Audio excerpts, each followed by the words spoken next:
What's going on? What's going on? What's going on? Look, there's a lot of stuff that's going on right now. It doesn't matter because it is NFL Week One, NFL Sunday Funday football. Man, Week One is officially in the building. We done had two preview Week Zero games. We can get into those as well and chop it up. But Week One Sunday NFL football is here, people. It is here, man. I'm fired up. I'm excited. I'm so ready to go. I'm not gonna lie to y'all. I don't know why the link or the post didn't go out on time like it was supposed to. It wasn't showing on my YouTube, wasn't showing on my Facebook. I don't know what's going on with that at all, but don't matter no way because we here now. We here now, and your dog is ready to talk ball, man. Y'all know what I got going on, so go ahead, man. Sit in here, get real comfortable. Hopefully, man, hopefully the link does go out to you know what I'm saying, to a lot of y'all, man, so y'all can tap in with your dog. But I'm not sure really. Like, I don't know what was going on with that. But we've got football to talk about, y'all. We've got football to talk about. Man, I'm telling you, I'm a 7-year-old kid and it's Christmas morning right now. That's how your dog feeling. And then matter of fact, man, man, shout out to y'all, man. Shout out to the members, man. I see a few of y'all in the building as well, man. Go ahead, holler at your dog in the chat, man. Let me know what's going on. Hey, D-Dot in the building, man. He said, hey, he know what time it is. He know what time it is, man. Hey, hey, come on, man. You know the nation in the building, man. You know the nation in the building. You know what time it is, big dog. Yeah, man, on the road in Atlanta. Man, hey, it looked like it's gonna be Fields. I know from everything I've been seeing, D-Dot, man, it looked like Rustin tweaked his calf again. And now Fields is gonna go ahead and get the lead or get that starting lead today, man. So tell me, man, how you feel about it? How do you feel about Justin Fields starting instead of Russell Wilson today, man? Kind of last minute. This all done developed within the last 72 hours, man. William White in this building, man. Bang, bang, Lion gang. Hey, I'm around with you too now. Yeah, y'all got a big one. Y'all got a big one tonight. Another rematch, man. Stafford coming back home one more time. See if y'all can do it again, man. See if y'all can do it again. I got faith in y'all though. I got faith in y'all, man. I like that Lions Rams game a lot, man. It's gonna be my game of the week for sure. D-Dot said Justin Fields gonna ball. Man, you damn right. I hope he is. He better. We need all that. We need all that for sure. I'm not gonna lie, man. That Atlanta defense is sneaky.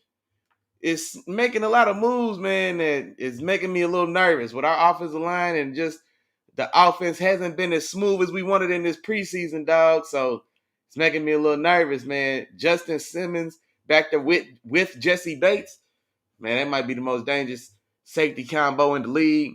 Bringing over Matt Judon from the Patriots to get after the quarterback, our offensive line, man, all them questions and everything going on there. I'm not gonna lie, man. I'm nervous, man. I'm nervous. D-Dot said he got faith he's gonna get the win today. Hey, man, from your lips to God's ears, my boy. From your lips to God's ears. Matter of fact, man, let's just go ahead and get into it, man. Let's just go ahead and get into the week of games, man. Yeah, man. Pitt at Atlanta. I'm taking Pitt. You know I'm riding with the home team. I got to, man. I'm gonna still pick games, man. So you know I'm gonna ride with the home team, man. Give me Pittsburgh on the road. Justin Fields getting it done. I'm going 23-20. 23-20 how I'm feeling, man. Let me know how y'all feel. D-Dot, what score you got, man? You got a score for me? Anxious to see how the offensive flow is going to be. Man, exactly, bro.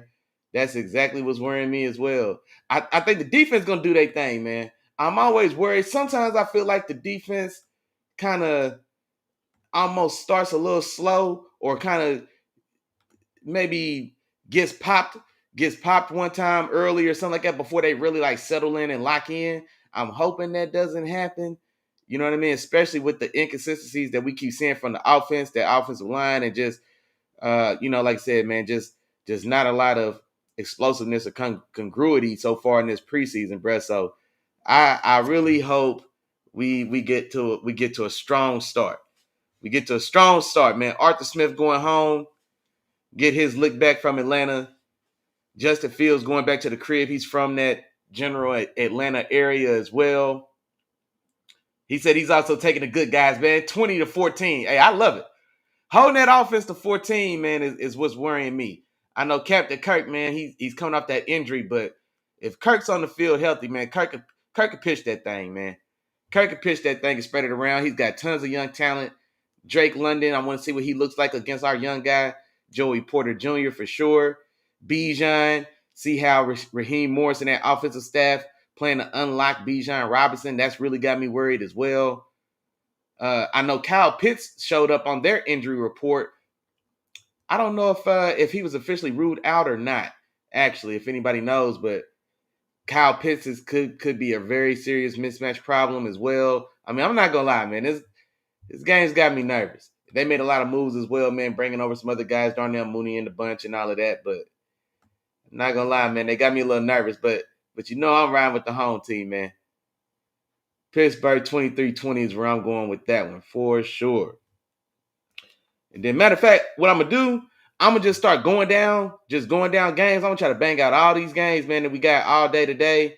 Then maybe touch on the Monday game and get all this done by 11:59. Because you know at 12 o'clock on the nose, your boy will be tapped in with them Steelers, and you know what I'm saying. I'm gonna be going crazy. So we're gonna keep it pushing, man. If y'all got some, holler at me in the chat. Y'all know what's going on, man. I'm gonna keep moving. Next game. Arizona at Buffalo. Give me Buffalo and Big Josh 28-23. I don't see any problems with Big Josh handling Kyler Murray in the game at the crib to open their season. I am curious to see what this Buffalo offense looks like with Keon Coleman now, I guess being the person to assume the role of go-to or number one, at least in the receiver room with the departure of Stephon Diggs. So want to see how that looks.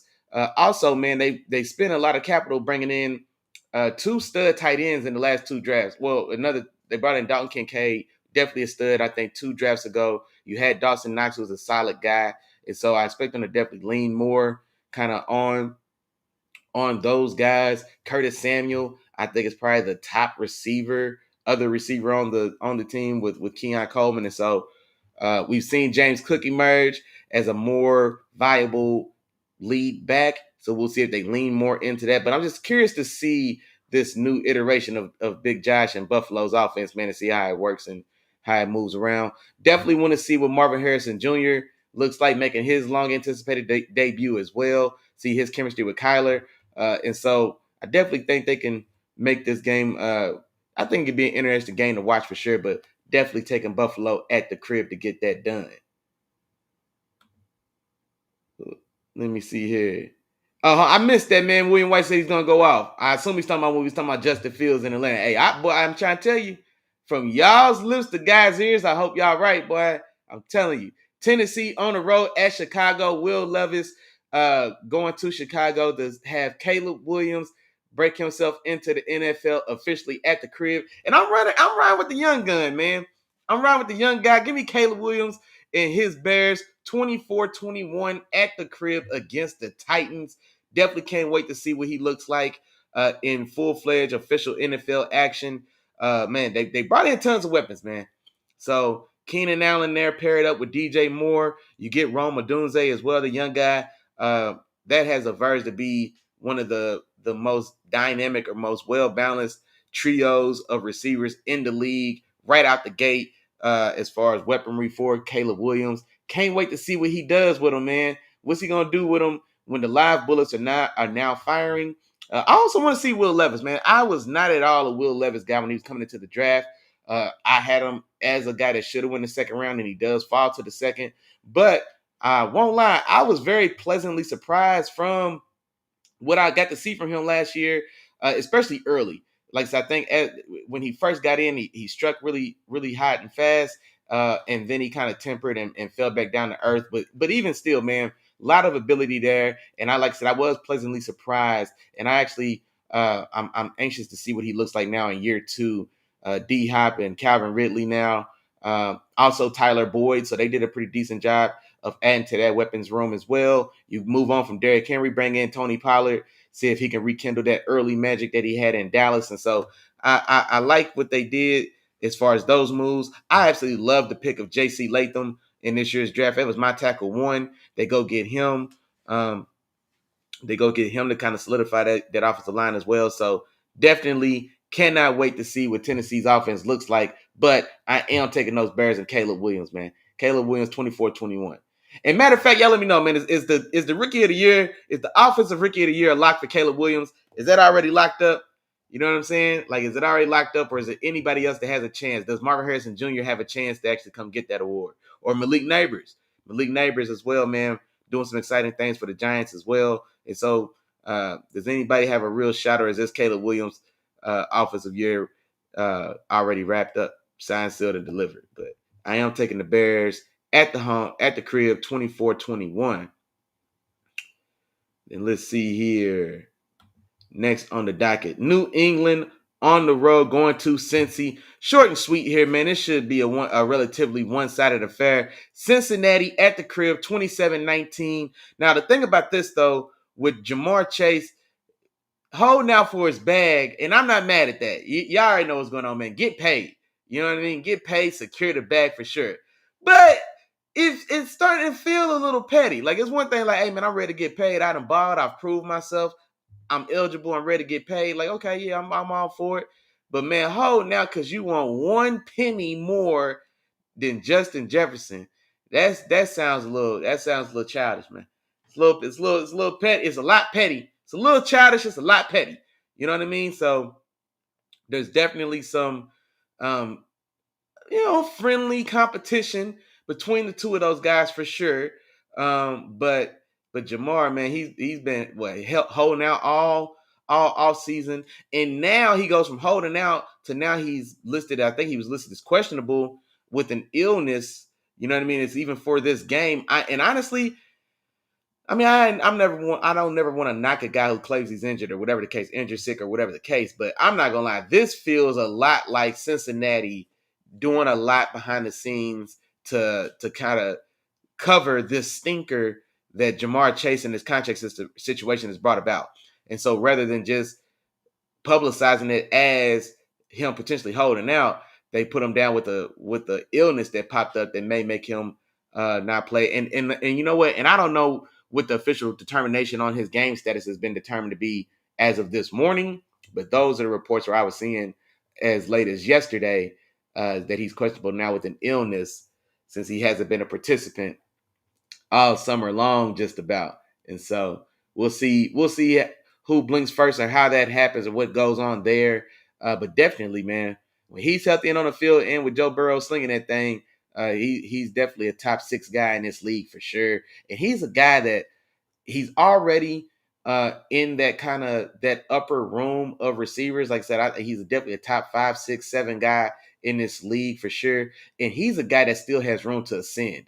And so he can go from that top 6 to top 3.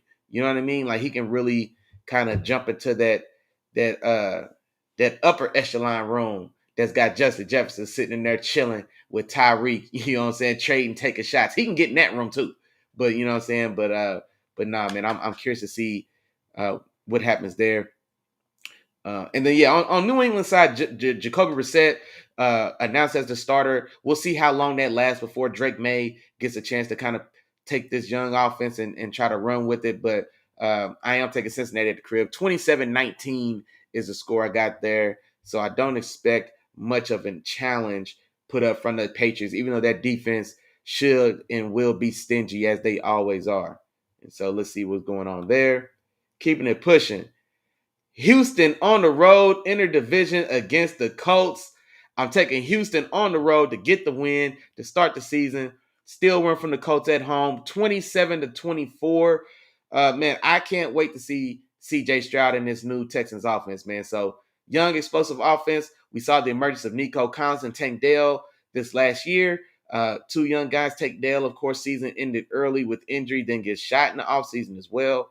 Is this the same offseason or those things have happened for sure? So he's already had to overcome a lot in his young NFL career, but back fully healthy to start this season. Extremely dynamic when he was on the field, and like I said, we get his dynamicism paired up with the with what you get from Nico Collins as a big body, upfield, deep field threat. And now you bring over Stephon Diggs as well to kind of complete that trio. Stephon Diggs, who definitely had his a down year by comparison over this, like, let's say this last roughly 5-year run that he's been on, especially since he's been to Buffalo, where he really had catapulted himself or entered himself into that top 5 receiver conversation for sure.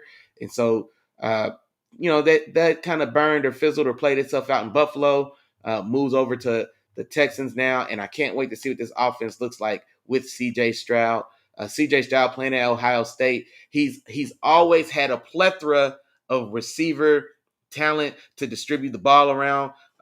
Chris Olave and Garrett Wilson, Jackson Smith and Jigba. He had Marvin Harrison Jr. there as well. So he's always had a ton of guys, and he's always found a way to get those guys fed if his time in college is any indication. And so, man, the way Houston's offense is wide open the way it is, the control that we saw that CJ Stroud had in this offense, even as a rookie, man, I'm excited. And so definitely think they had the firepower to get this done. That young defense as well, man, got some ballers now. I wasn't as high as consensus on Will Anderson, but he did show a lot of positive things in his rookie campaign. One defensive rookie of the year. I don't know. I didn't necessarily feel that strongly about his campaign, but definitely a guy on the rise, and he is. He definitely played and performed better than probably I wanted to give him credit for. And so Derek Stingley Jr., highly touted, has been injured, has kind of almost been, I don't want to say a second thought here, but he's quietly on the rise and a guy that should be able to interject his name into this new crop of up-and-coming young corners. We saw the first of those guys get a bag now. Pat Surtain just cashed a $100 million bag, or 4 for 98 and change. We'll round it up, call it $100 million. Big dog. Shout out to you. Bag alert, get paid, bag secured. And so we're starting to see those guys get paid now as well. Sauce Gardner. There's a lot of, I don't necessarily want to say full-fledged hate on Sauce, but look, man, Sauce is the top corner in the game, man. I feel that way. I do. Surtain is nice. Alexander is still nice, even though he played with fire, and AJ Brown burned his ass last night. He's still nice. Denzel Ward is nice. Jalen Ramsey is still a guy you gotta deal with. But for me, the guy sitting at the top of this new young mountain, man, it's a new day. The guy sitting at the top right now is Sauce Gardner. Patrick Surtain is there. Derek Stingley is a guy who's coming, though. He's on the way, on the rise. And so all that talent and potential we saw from his freshman year at LSU is really starting to show itself again now, man. And so Ken Folk in the building, man. Isaiah Willow, he said, let's go Cowboys. Oh, man, y'all in these damn boys, man. Y'all in these boys. I tell you what, though, Cutting, I'm pulling for your Cowboys today because they playing the Browns. You know what I mean? So I need anybody in the AFC North not named the Pittsburgh Steelers needs to take an L. And so, I need your Cowboys to go to Cleveland and handle their business today. I definitely need that for sure. Matter of fact, where they at? Where they at? I think that's a 3:00 game. I'll get to them in a minute for sure. Matter of fact, while you're in here, Cutting, what's your score, man? You got a score? What's your score prediction? Cleveland on the road Dallas on the road going to Cleveland. Nah, matter of fact, I'm talking about it now. Now I gotta go find it. I'll come back to Jacksonville, Miami. But Dallas going on the road to Cleveland. I'm taking your Cowboys. Like I said, man, 27-23 is where I'm going. Man, I don't know what's going on with Jerry, man. Jerry used to be the guy that always got things done. Players, you know what I mean? He always got, it felt like he always got things done, got his guys paid. But, man, he's been tight on the checkbook, man. I guess I should say Steven maybe. No, I ain't going to lie. I ain't going to bail Jerry out. Between the two of them, they really been real stingy with these bags, man. Still no new deal for Dak. You drug out to the goal line this extension for CeeDee Lamb, but he finally gets paid 34. Yeah, I think 34 mil a year, second only behind Justin Jefferson at 35. So well-deserved, cashed him out. And now you got to go on the road against what a lot of people felt was the top defense in the league from last year. So that's going to make this a tough game for sure. Just contending with that Browns defense. Myles Garrett Myles Garrett on the front line, of course. Denzel Ward in that secondary is a monster. I was just talking about corners. I just mentioned him as well. So Denzel Ward is an absolute monster on the outside. See what he does with CeeDee Lamb when they bump heads. And then JOK, man. Jeremiah Owusu Koromora. Forgive me, big dog. JOK. is definitely a guy that's a little under the radar, but is a top 10 linebacker in this league for sure in my book. Maybe even closer to like top 8. I think he's still a guy that's a little under the radar, but the boy is nice. And so they got a legitimate 3-level threat at they got a legitimate threat at all 3 levels of that defense. And I'm talking about the Browns. So Myles Garrett up front. He's got rookie Tyler Guyton. Rookie Tyler Guyton, offensive tackle, cousin. You know what I'm saying? You get to break your rookie in against Myles Garrett today. So that could be trouble. Now, he's looked good in this preseason. And I'll tell you right now, Tyler Guyton, matter of fact, he played his ball at Oklahoma for the Sooners. I couldn't stand him coming into the draft. He was a right tackle for the Sooners. I couldn't stand him. He had first round hype and pub, and he goes in the bottom of the first. So the guys who felt that way about him, I guess, were right as far as where he was going to get drafted. But man, when I tell you I didn't see it, I didn't like what I saw at all. But in watching him, I'm down here in Dallas, so I see a lot of Cowboys news, and watching him in training camp, reading the reports, seeing some of the practice clips, even in some of their preseason plays, that boy then got moved to the left side and completely turned around. He is heads and tails of a completely better player than he was this time 4 months ago. You know what I mean? And so do want to see what he looks like getting himself broken into the NFL against Myles Garrett. So that's definitely gonna be a tough one for y'all. Definitely gonna be a tough one. Ooh, he's going big. 35-13. Wait a minute. 35-13 might be a little much against that Browns defense. Ah, man, hey. I mean, I'll take it. Like I said, I need the Browns to lose. Anybody else in the AFC North could catch an L, but 35-13 might be a little aggressive now. That Browns defense they're going to have something to say about this game for sure. They are not going to roll over. But we will see. Dak ain't got his bag. Took a long time to get CD here, so CD and Dak haven't really been, got to shake the rust off from last season and kind of, get them juices back flowing for this season with CD being away from the team while he was waiting on his contract situation to get worked out. So now you got CD who now they're veterans and these are professionals. Of course, they lit the league on fire last year. So I'm not necessarily saying I expect them to just lose all chemistry, but at the same time, I don't want their first dance to be live, on a Sunday afternoon in Cleveland with Myles Garrett chasing you, trying to kill you. You know what I'm saying? So still want to see just how long until they find their groove again. We still don't know what's going on in that running back room in Cleveland. You bring back Zeke. You sign Dalvin Cook. I hope this works out for Dalvin Cook. I was a huge Dalvin Cook fan when he was in Minnesota. Man, I love his vision. I loved his patience and pacing as a runner. Not overly, you know what I'm saying, super fast. But hey, man, look, my dog Chop just got to. Oh, no, I ain't Chop. That's my dog Jarrell. What's going on, man? What's going on? But no, man, so I can't wait to see what Dalvin Cook looks like in this offense. I want to get a real opportunity. I feel like he didn't get a real opportunity when he was with the Jets. Of course, they got a young stud in Breece Hall, but still, Dalvin Cook, it feels like he's been around for forever. Dalvin Cook's 29 years old. So he's still yet to turn 30, but it feels like the league feels like he's like 32 or 33 even. Like he's, on the way out of there. But 29 years old, didn't get a lot of wear and tear or run on his legs at all last year. You know what I mean? Between the Jets and then a little small stint with the Ravens. So I expect him to emerge as the lead guy in this Cowboys backfield. But for right now, I think they've got Zeke slated to be the starter. For sure. Then, man, day one game, Jarrell, man, what's going on, man? What my dog said, man? Hey, just tapping in and say what's going on. They be looking to the pre-games and the recap. Hey, we back, man.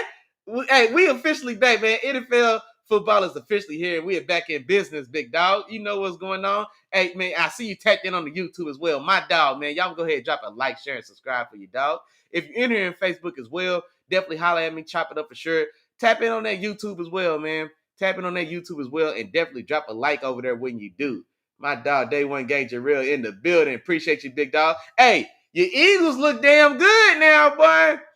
Them Eagles look good, man. Y'all, I was worried y'all was gonna let that one get away from y'all, man, in Brazil with the Packers, but the Packers, man, and we'll get into those recaps if we have a chance to for sure. But just quickly on that, man, the Packers and that offense definitely didn't look as smooth as I thought they would have. Just the way they ended last season.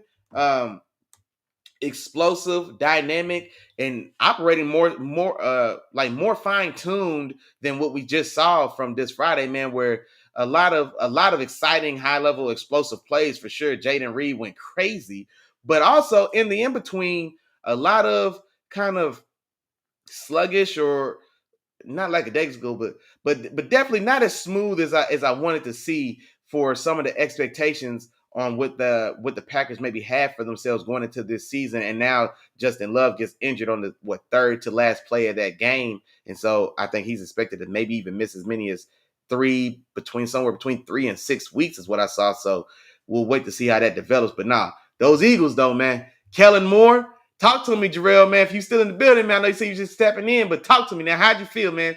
Kellen Moore getting his hands on these weapons and making it twerk, man. If you ask me, Jalen Hurts looks returned to form to how he looked 2 seasons ago, for the most part, as far as spreading the ball around, being more of an actual legitimate threat with his legs a little bit.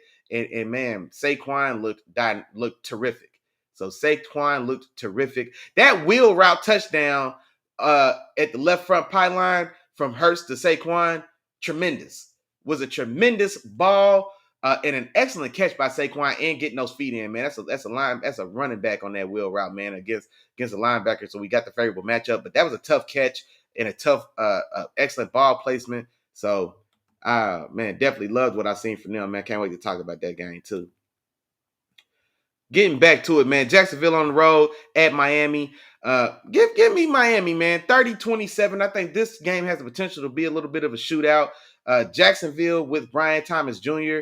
I like what I've seen from him in preseason. I liked him coming in a lot as well. And so, man, he's a legitimate threat stretching the field. You still got Christian Kirk there opening things up in the middle with Calvin Ridley now moving on. See what they got to find some type of running game or see if they can get ATN to be a true threat as a running back, legitimately running the ball. But I say all that to say, give me Miami at the crib. If it's one thing we know about the Dolphins, to start the season, they start hot. They come out hot as fish grease, man. They get started in a hurry, and then it normally takes a good 5, 6, 7 weeks into the season where they start to slow down or lose steam or lose a little pace, or the rest of the league kind of readjust to kind of whatever new wrinkle Mike McDonald's put in, and then they kind of seem to come back down to earth a little bit. But they normally start very fast, and so I don't expect anything different. Tyreek and the gang, 30-27, handling business on the road against Jacksonville. Moving on. Carolina on the road against New Orleans. This is probably the game I'm least excited about, honestly. I'm not going to call it a full-fledged toilet bowl. I'm not going to go that hard on it. And, you know what I'm saying? Everybody's 0-0, man. All right? But I'm just not excited about this game particularly. So I am taking New Orleans on the road, 21-16. I am curious to see what year 2 of Bryce Young looks like. My dog Chop, I think he made a prediction. He's got Bryce Young bouncing back and having a monster year 2 to kind of quiet all the naysayers and people who were ready to discard him based off his terrible year 1 performance. But other than that, as far as the Saints, the thing I'm most excited about the Saints is the countdown until Spencer Rattler gets a chance to be the starter. So Derek Carr, I imagine, has a very short leash in this offense, and I don't think he'll get the same run to be mediocre for as long as he was last season before the whispers turned to screams for Spencer Rattler to go ahead, get in there and give this team a spark and see what he could do with this offense. And so I am taking New Orleans at home, 21-16. And yeah, man, let the countdown to Spencer Rattler begin for sure. Keeping it pushing. Minnesota on the road at the Giants. Excuse me. Minnesota, of course, being without their young rookie and J.J. McCarthy, who had about, I don't know what. No, he did finish that game, but gave us one preseason game with a lot of excitement. We wanted to see what he was going to be able to do with the best receiver in the game, the best in the business, Justin Jefferson, the $35 million man. So we wanted to see how quickly he could develop and what this offense would look like with J.J. McCarthy. He, of course, is already out for the season. Sam Darnold is going to be the guy. And so and I was talking to another buddy of mine, another friend of mine, my dog Scoop. We were talking about this situation as well just the other day. And this Sam Darnold situation is eerily reminiscent of Baker Mayfield, the reclamation of Baker Mayfield that we've just seen in these last 2 years. So Baker, a guy highly touted, drafted number 1, was a Heisman winner. You know what I mean? A Heisman winner, drafted number 1, went to a team, had some success. You know what I mean? And honestly, I think the Browns played themselves a little bit, especially in hindsight, played themselves. But you ship out Baker Mayfield. You go try to get the prettiest girl at the dance at the time, Deshaun Watson. Man, you take her out to eat, you give her all the money you have, and then what do you get left with? Cleveland. So, but that notwithstanding, Sam Darnold has a chance to save himself as well, save his career. This is his shot. You know what I mean? So just like Baker, you're in there, you're the starter. You've got talent. Baker had Mike Evans. You've got Justin Jefferson, Sam Darnold. So no excuses, man. And you're the unquestioned starter here. This offense has tons of weapons to go around. Justin Jefferson, starting again with Justin Jefferson, the number 1 receiver, best in the business, the $35 million man himself. All right, you got him on the outside. You got Jordan Addison as well, a nice young receiver that pairs nicely. Showed that he was able to pick up and kind of carry the mantle from Justin Jefferson when Justin got injured last year. T.J. Hockenson is injured to start this year, but he will be back.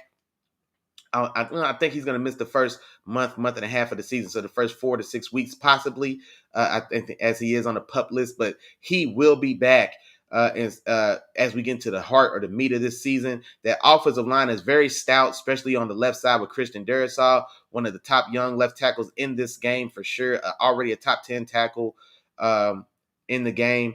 That defense is still going to be a point of question, but you've got one of the top defensive coordinators in the league and Brian Flores there. But the name of this game and this team is definitely offense and scoring points. So Sam Darnold is going to have a chance to light it up here. You know what I mean? Like the running back room is no. You know what? Who they bring over there? Aaron Jones, I believe. Aaron Jones. The NFC North was playing hot potato or moving chairs or whatever, but a lot of these guys kind of moved around within the same division. So I believe Aaron Jones is with the Vikings.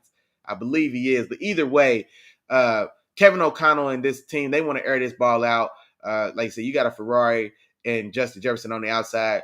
No reason to hand the ball to the Hyundai. We could throw the ball to the Ferrari. So Sam Darnold's going to have a chance to air this thing out and reclaim himself as a starting caliber quarterback in this league, a la Baker Mayfield with Tampa Bay. And so I'm curious and anxious to see what these Vikings look like, to see if Sam Darnold can get that done. But I am taking the Vikings on the road 24-17, and hopefully this should start the 17-week processional for the demise of Daniel Jones as an NFL starter, the $40 million man himself. But give me the Vikings on the road 24-17. Now, matter of fact, that's the end of the 12 o'clock slate of games for sure. I'm going to tell y'all right now, I got to take a quick break, man. Got to take a quick break. Stay here. Don't leave. Stay here. Stay tapped in with your dog, and I will be right back.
Whew, all right, man. We are back, man. Second half of the show, man. I'm gonna keep it pushing, man. I'm making excellent time, y'all. We only about 40 minutes in, already through the 12 o'clock slate of games, and so we are making excellent time, y'all. I'm gonna keep it pushing as well. So let's get right back into it with the first on the docket for the 3 o'clock game series. Let's go Raiders on the road at the Chargers in a division matchup.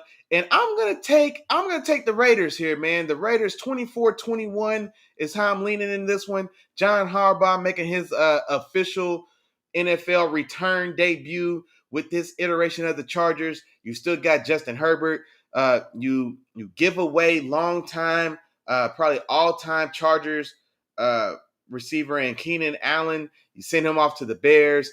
You don't do, and this is already a receiver room that was struggling after appearing to miss on first round receiver Quentin Johnson as well, who hasn't showed himself well at all. And you don't do much to bring much talent back into this offense. Also, let's say shipping off oft injured, so to say, Mike Williams to the Jets.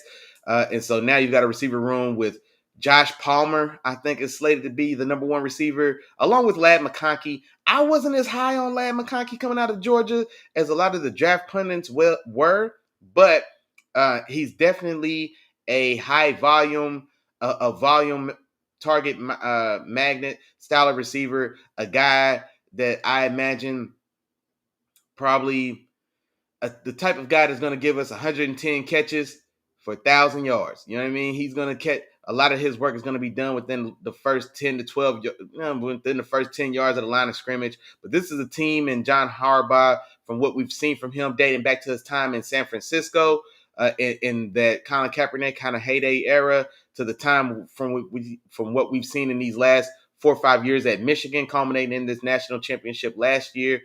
They want to get back to ground and pound football, running the ball, leaning on the run game, and then having the quarterback do enough to kind of keep everything on track, and on schedule. And so we'll see with the return of Josh Dobbs to this offense. They also bring over the OC from San Francisco that was with Lamar all these years and these last few years in Baltimore as well, for the game to boot. I'm blinking on his name, but anyway, they bring him back. So he's wanting to get that old San Francisco, that Baltimore, this Michigan college offense that we've seen, where it's a heavy run game, and then just like I said, we'll see what he does in the pass game with Justin Herbert and Ladd McConkey and Josh Palmer, and see if they can solve the puzzle that is Quentin Johnston. But I'm taking the Raiders, man. I love that defense. I love Max Crosby on that defense. I really like the signing of Christian Wilkins from the Dolphins to give Max Crosby a real pairing and real threat on that front defensive line. I like Robert Spillane at linebacker. Of course, he came over after spending some time with the Steelers, and so this is definitely a scrappy and fiery defense. We'll see what they do on offense. Quarterback is definitely an issue. Gardner Minshew and Aiden O'Connell. And so I imagine they'll try to lean on their run game as well. But all told, man, I'm still taking the Raiders on the road 24-21. Moving on. Denver on the road at Seattle. Give me Seattle 23-20. Definitely excited to see what this new iteration of Seattle looks like. The new hotshot defensive coordinator from Baltimore now making his head coach debut in Seattle. Just talking about John Harbaugh and what he's got going on in with the Chargers. Well, why am I blinking on everybody's names now? The head coach for Seattle, the hottest defensive coordinator in the league the last few years. Well, he was under the tutelage of Wink Martindale and those guys that kind of crafted the defense that John Harbaugh and Michigan have employed, and now that they hope to restart in with the Chargers as well. And so want to see what he's going to do in that defense. Byron Murphy looks like an absolute stud so far, especially in the preseason, but even coming into the draft, man, really liked his prospects. And I imagine he's going to hit the ground running, man, and be a very dominant guy fresh out the box. And so do want to see what Bo Nix looks like now that Sean Payton has his guy. He got Russ Wilson out there. He paid $40 million to send Russ away To my Steelers, we appreciate you, big dog. Now you got the guy you say you want in Bo Nix. Let's see what you do what that offense looks like against what should be a vastly improved Seattle defense for sure. But I am taking Seattle at the crib 23-20. I do want to see what healthy Kenneth Walker III looks like. And then still we've got Geno back again with DK, Tyler Lockett. We should see increased production now from Jackson Smith and Jigba as well. So there's definitely weapons there as well to go around. And I expect this defense to be vastly improved. And so 23-20 is where I'm going there. Seattle handling business at the crib. Let's see. We already talked about Dallas and Cleveland a little earlier. So I took Dallas 27-23. And now let's keep it pushing and go over to Washington on the road at Tampa Bay. And I'm taking Washington, man. This one, maybe a bit of an upset or a minor upset. I'm taking the young guy, man. Give me Jaden Daniels in that young, exciting Washington offense. I'm taking them on the road to get this done. 24-23. Washington and Jaden Daniels on the road getting the dub, man. So this came down to me is just the dynamicism of just Jaden Daniels, man. I loved what I saw from him at at LSU in his Heisman winning campaign. Definitely aired the ball out all over the place with Brian Thomas Jr. and Malik Neighbors. Now he's got Terry McLaurin. I love me some Scary Terry, man. If y'all know one thing about me, I love me some Scary Terry. He was perennially underrated for so long, and then now I think it's no longer I think, but he's got paid, and then he does get he gets more respect than probably he was getting when I was championing him probably about 4 years ago or so, but still a terrific receiver. I'm anxious to see what the connection between him and Jaden Daniels looks like as well, and also just kind of seeing. I'm just not quite so. I just don't know how to feel about Tampa Bay in that offense, man. I think they really kind of things kind of feel a little stagnant. Baker and Mike Evans or Mike Evans always going to do his thing. He's got like a 9-year, 1,000-yard streak going into this season. I think this will be season 10 with 1,000 yards. I expect him to get it. He's been the model of consistency that way. But outside of Mike Evans, Chris Godwin hasn't really returned to true form. It feels like from, let's say, 3-4 years ago where he was looking like a hot, young, up-and-coming playmaker. I don't feel like we've seen that guy since then. I think there was an injury. And then, like I say, he just never really kind of regained that same kind of explosiveness of burst. It doesn't feel like we've seen it since then. And so Rachaad White in that running game are definitely problematic as well. That defense, they have a lot of the strength is in the secondary of that defense for sure. But I don't know, man. Just something about Tampa Bay it just doesn't excite me. I think they'll find a way to sniff around 9-8 and be competitive in that division. I think because that division it's not spectacular at all and it's close knit. But I'm taking the young gun, man. I said all that to say, give me the young gun, give me Jaden Daniels to get a win on the road to start his rookie campaign. 24-23. I think the young guy makes the difference with his legs and gets this one done for Washington. Now, my game of the week this week, I kind of touched on it earlier. My dog William White was in the building. Give me the Rams on the road at Detroit. Rematch from last year's super competitive, very entertaining NFC divisional matchup between Matt Stafford and the Rams, going back home to Jared Goff and the Lions. Those quarterbacks switching wives and living life on the other side. And so I am taking Detroit again to get this done. 30-24. I've been saying it for years, and I'm gonna keep saying it, man. Jared Goff going for 30. I don't know what else is gonna happen, but Jared Goff is going for 30. And honestly, the Rams, I expect them to be competitive because you still got Matt Stafford. You've got Cooper Kupp now, who should be fully healthy off of an injury kind of plagued or comeback injury season last year. And then last year you had the emergence of late round rookie draft pick Jim Puka Nacua. Boom, there you go, chop. So you still got Puka Nacua now in year 2. You got Cooper Kupp now, should be fully healthy and ready to come back and rock and roll. And then, like I said, we've still got one more year of Matt Stafford to still kind of try to make some magic.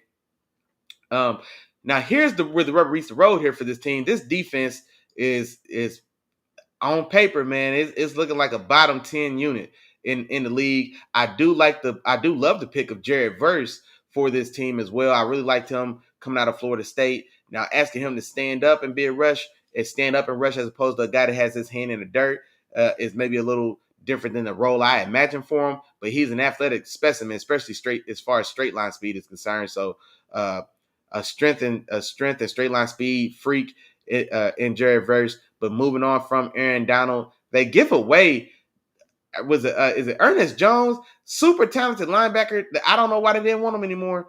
But you give him away on a defense that doesn't need to lose any more pieces, and so I just don't feel good about the Rams doing much to slow down Detroit in that offense once they really get going. This Detroit offense, man, from top to bottom, it may be the best offense in the league. I'm talking, you got Amon-Ra St. Brown. Also, just cash the big bag. Get paid, big dog. Love to see that for sure. You got Amon-Ra St. Brown. You still got Jameson Williams, JMO. And from all accounts, he's had a fantastic offseason. And so this was a guy was trapped in that stacked receiver room at Ohio State, couldn't get any burn, goes to Alabama, shows out for a year, gets drafted, top 10, 12 in that draft, and then gets injured. Uh, hasn't really got to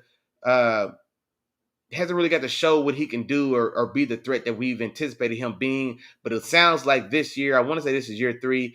This is the year, and he's expected to really hit the ground running and really make a name for himself and show why he was drafted the way he was. And so if he hits his speed and take the top off the defense ability with what we see from Amon-Ra St. Brown completely owning the intermediate middle part of the field as well, that's a very dynamic 1-2 punch waiting to happen. You still got Jahmyr Gibbs and David Montgomery as a nice 1-2 punch in the backfield as well. You've probably got the best young tight end in the game in Sam Laporta, first team All-Pro rookie Sam Laporta, if you ask me.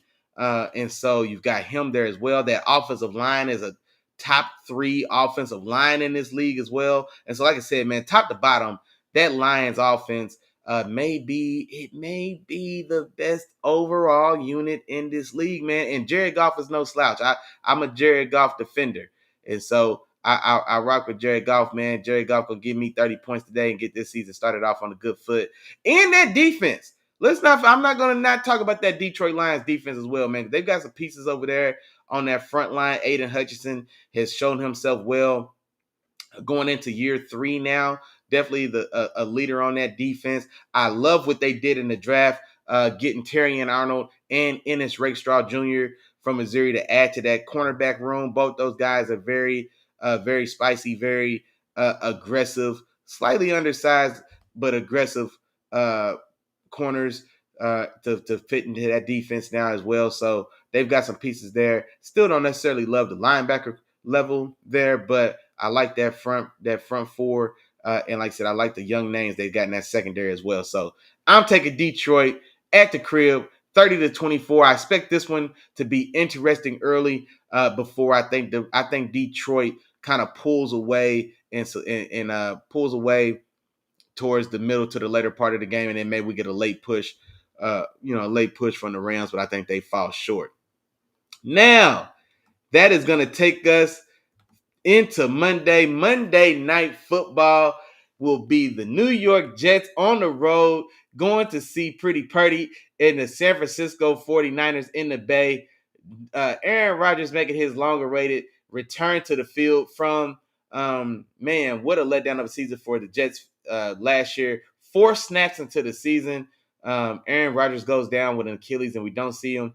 And now he's making his return.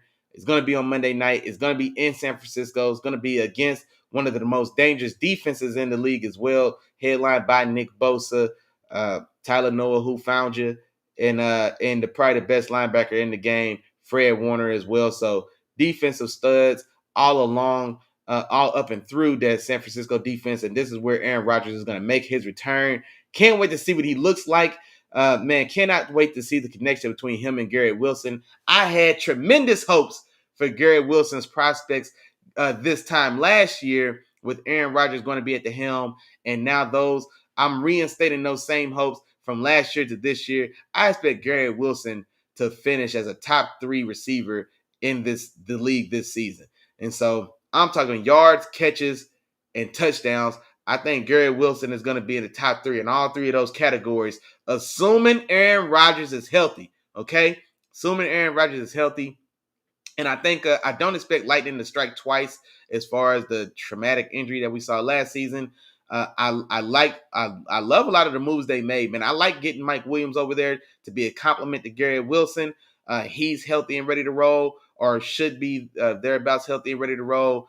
I thought I saw that he may even play this week. I could be mistaken, but he's expected to be back sooner rather than later if he's not in fact playing this Monday night.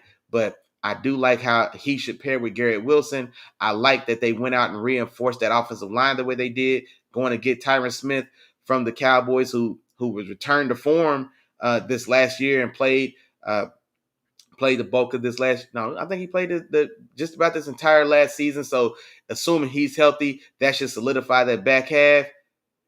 The blind side of that Jets offensive line. I just seen the comment, man. My dog, man, Isaiah said he didn't miss the intro, but what's going on, man? What's happening, man? And matter of fact, I'm down to Monday, man. Just I ran right through these slate of games, but man, if you got something to say, man, holler at me in the chat. You know how I get down, man. But no, I was talking about these Jets. Love the dishes they did with that offensive line, getting Tyron Smith. I love the Olu Fashanu pick as well to solidify the future of that left tackle position and to also backstop Tyron Smith. When he's on the field, he's still a top 3, top 4 guy at the position. But do you have him for 6 games? Do you have him for 10 games? Do you have him for 12? If he's going to make 17, we don't know. But assuming he starts the season healthy, which he has, I think Aaron Rodgers and this Jets offense, man, has a chance to really get cooking. I don't think they get it done this week. It's a tough, tall task going on the road to see Purdy and the boys in the Bay. But I do expect the Jets to have a pretty outstanding season for sure. But I'm taking San Francisco 24-21. Brandon Ayuk playing with my Steelers hearts, playing with our hearts and minds, man. Played us and then didn't even cash out. You held out, you did everything you did, Brandon Ayuk, and then you still took the same deal that San Francisco had on the table for the whole time you were holding out, or that's what the reports are saying. They didn't move a penny of new money over there. So what was you doing? What was you doing, Brandon Ayuk? But it is what it is, man. If you sign your deal, you like it, I love it. Get paid, handle your business, do what you got to do, and let's see what these Niners look like against a very tough New York Jets defense. This Jets defense should finish as a top 5 unit, hands down. For one, they should finish as a top 5 unit. The best cornerback room in the business, man. Sauce Gardner, y'all can say what y'all want to. For my money, Sauce Gardner's best corner in the game. I don't want, man, look, y'all can say what y'all want to. He holds. It all sounds good. You know what he doesn't do? Doesn't give up touchdowns. All right. And he's not overly penalized. So y'all can say what y'all want to say, man. Sauce Gardner's at the top of that mountain if you're asking me, humbly. You know what I'm saying? So led by him, the rest of that cornerback room is tough.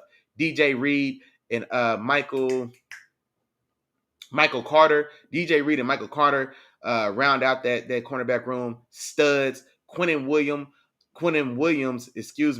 on that defensive line. Stud. His little brother Quincy. Quentin and Quincy. His little brother Quincy Williams. Stud linebacker. You still got CJ Mosley, the OG, there as well. So, man, top to bottom, that Jets defense is loaded. Robert Salah does a great job with that defense. He's going back home to San Francisco where he cut his teeth under Kyle Shanahan as a defensive coordinator before, of course, becoming coach of the Jets. And so, we've got an interesting dynamic there. I definitely expect this game to be very entertaining. I think this is going to be a very entertaining, very tough and hard-fought defensive-led matchup between these two stout defenses. Anxious to see what C-Mac looks like, man. He was a little banged up this summer. Want to see what he looks like against this talented Jets defense as well. Then, of course, see the continued progression of Brock Purdy, man, and see what he does with, like I said, now that Brandon Ayuk is back in the building. You still got Debo there. We still got George Kittle. We also bring back Trent Williams as well. Give him we update his bag as well to get him back in the building. And so This really feels a lot like what may be the last hurrah of this group or this iteration of the Niners. Because after this year, Brock Purdy's getting paid after this year. All right. You see what it took to get Ayuk and Trent Williams back in this building and get them paid. And so they find a way to do it. They find a way to make those numbers work somehow, some way. And this is the last year, the last shot you've got before you got to start paying Brock Purdy, who's soon to be a $50+ million man. And so this team will not look the same after this year. And this is their chance to really go get it done. And it's going to start with this is a game that's dangerous, but you've got to win. You've got to win this game if you're the Niners. Against what should be a quality opponent, but you're a team with Super Bowl aspirations, man. The Super Bowl is on your mind. You've came so close and fallen short. What, 3 out of the last 5 years or 2 out of the last 4 years or something to that effect? So I expect them to have a very tough, hard-fought night, but I do expect them to get this done. So I am taking San Francisco at home Monday night, 24-21. Now, woo! That's every single game, man. That's all the Sunday games, man. That's your 12 o'clock, your 3 o'clock, Sunday night, and Monday night football. Isaiah, I know you just got here, big dog. Holla at me. Let me know what you're thinking, man. If you got something to say about your Chargers, go ahead and speak now. Y'all got what should be a winnable game, man. Tough division game against the Raiders. I won't lie, I did choose the Raiders. I just don't know what to expect from that offense. Outside of Justin Herbert, I hate that receiver room. I wasn't a huge Lad McConkey guy coming into the draft. Quentin Johnston's been a bust. And then what? Josh Palmer is I guess the lead receiver in that room. And so that just does not bode well, in my opinion. You got Josh Dobbs. Not Josh Dobbs. Josh Dobbins. No. J.K. Dobbins, excuse me. J.K. Dobbins returning from injury following the OC from Baltimore over to the Chargers to kind of try to reclaim his career as well. I was very high on J.K. Dobbins coming into the league, man. I loved him coming out of Ohio State. He was my type of back, man. I like those aggressive, fast, twitchy, one-cut downhill runners, which J.K. Dobbins is. But unfortunately, man, he's been injured. He's been beat up, and he's lost a lot of time in his young career. But with Joe Alt looking the way he looked so far in this preseason, that he looks better on the right side than probably I imagined. But he's got a tough matchup to get broken into the league against Max Crosby and Christian Wilkins on that defensive line. That's a tall order. Rashawn Slater back healthy and whole on the left side. So they've got a nice 1-2 punch there. But I'm curious to see what this offense looks like, man. Harbaugh wants to run the ball anyway. And so if J.K. Dobbins, now I keep saying Josh Dobbs, J.K. Dobbins is back healthy, man, and is able to get some motion behind that line, maybe it could be a different story. Isaiah said Herbert gave a lot of teams a run first, they money with a less diverse run room, or excuse me, less diverse wide receiver room. Herbert gave a lot of teams a run first, they money. Oh, he gave a lot of teams a run for their money with a less diverse receiver room, is what you're trying to say. He didn't have a less diverse receiver room. Bro, he's got I had to read it a couple times. I got you. Yeah, for their money. It gave him a run for their money with less diverse. I don't know how you can say they had a less diverse receiver room, bro. Lad McConkey and Josh Palmer are your top 2 receivers in this room right now. And then you got the first round. I hate using the word bust, man, because we throw it around so much, and you know what I'm saying? Quentin Johnston didn't draft himself first in the first round. It wasn't his fault. You know what I mean? But anyway, he hadn't produced. So you got Quentin Johnston, who looks like he should be the 4th receiver on somebody's depth chart, and instead he's probably going to be forced into a larger lion's share of a role than probably his production has shown that we would want him on the field. Like I said, I wasn't a huge Lad McConkey guy coming in. I really felt like he was probably one of the more overrated prospects. Solid prospect, but drafted where he was, man, at the very top of the second round, where tons of names were still on the board that I preferred myself. I don't know, man. Maybe Harbaugh and Herbert will prove me wrong, and Lad McConkey is going to be, the next. I mean, I guess I got to give you a typical, stereotypical white receiver. Is he going to be the next Julian Edelman? Is he gonna be the next Wes Welker? Is he gonna be the next, or is he gonna be the next Cole Beasley? You know what I mean? And so I say that in fun and in jest. Like I said, his game isn't necessarily reminiscent of those guys. Not just one for one, but is he gonna be able to? Is he gonna be a guy that could be a real true to life number one? Is that what you're telling me? You feel like Lad McConkey is? Josh Palmer, I don't think is he doesn't have appear to have number one ceiling ability. His high side looks like a two, and like a 2B is what I would say his high side is, man. As far as Josh Palmer, I don't feel strongly about that receiver room at all. Mike Keenan, Josh Guyton aren't a more diverse room than Lad McConkey. Excuse me. Oh wait, Mike Williams, Keenan Allen, Josh Palmer, and Guyton aren't a more diverse room. Bro, what are you saying? So you're saying that rookie Lad McConkey, who got all this fanfare off of 30 catches at Georgia, 30 catches at Georgia got him all this fanfare. Josh Palmer, who's the same guy that's been there in that room for the last 4 or 5 years, like I said, he's a his ups he's shown to be a 2B. I don't even think you feel good enough to call him a desirable 2. You rather have Josh Palmer be a 3 than a 2. So, but you got him to be possibly your 1, because I'm not ready to call Lad McConkey a 1. And then DJ Chark, a height, weight, speed specimen from LSU, never got a chance to. And I liked DJ Chark. I thought he had a chance to be like a Martavis Bryant, just like one of those one-trick pony guys that if you could find a way to unlock him, he could stretch the field and give you big-time touchdowns. We haven't seen any of that kind of fruition from his time in Carolina. He's trying to salvage his career. DJ Chark is trying to salvage his NFL prospects going forward. And so, he doesn't move the needle. QJ is in that dreaded land of bust that we were just talking about. And then Davis. Are you talking about Darius? Is his name Darius Davis? The other guy, the Davis guy. What's his first name? Is that Darius Davis or something like that? Doesn't matter.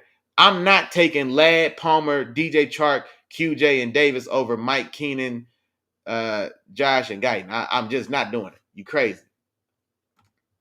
What would you say? He said, better, yes. Give me Mike and Keenan, but more diverse. You could do more with this room. I don't understand why you say you could do more with this room. You've got QJ, who's a 6'4", who's 6'4", but plays like he's 5'9", you know what I'm saying, and hasn't shown that he can do anything of note. You got DJ Chark, who's done the same. He's 6'4", he runs fast, but he doesn't. I guess on paper you've got DJ Chark now as a legit speed threat because you didn't have any type of legit speed threat before. But he's still not the upfield threat that Mike Williams is when he's on the field. So when Mike Williams is on the field, he doesn't run as fast as DJ Chark. He's definitely more viable as a deep threat, though. So I don't feel like you get much of a threat at all with QJ and DJ Chark. Josh Palmer is going to be the same guy that we've seen him be. You know what I mean? Which is, he's just a dependable C+ player. He's just a dependable C+ player. Every now and again, he'll jump into the land of B-. He's just a dependable C+ player. He's a 3. He's a 3 that's playing. He's a 3 that gets elevated to a 2 that in this situation is going to be forced into the 1. Like, man, he's punching way above his weight class right now. And then, like you said, you've got Lad McConkey. You've got 5'10" Lad McConkey bringing all 30 of his catches from Georgia to be. Right now he's the number 2. Are you guys? I guess you guys are hoping he's going to be a number 1, but he's not a. He's an intermediate. He's an intermediate route runner. So he's not as quality intermediate route runner as you had in Keandre, or excuse me, not Keandre, in Keenan Allen. So I don't know, man.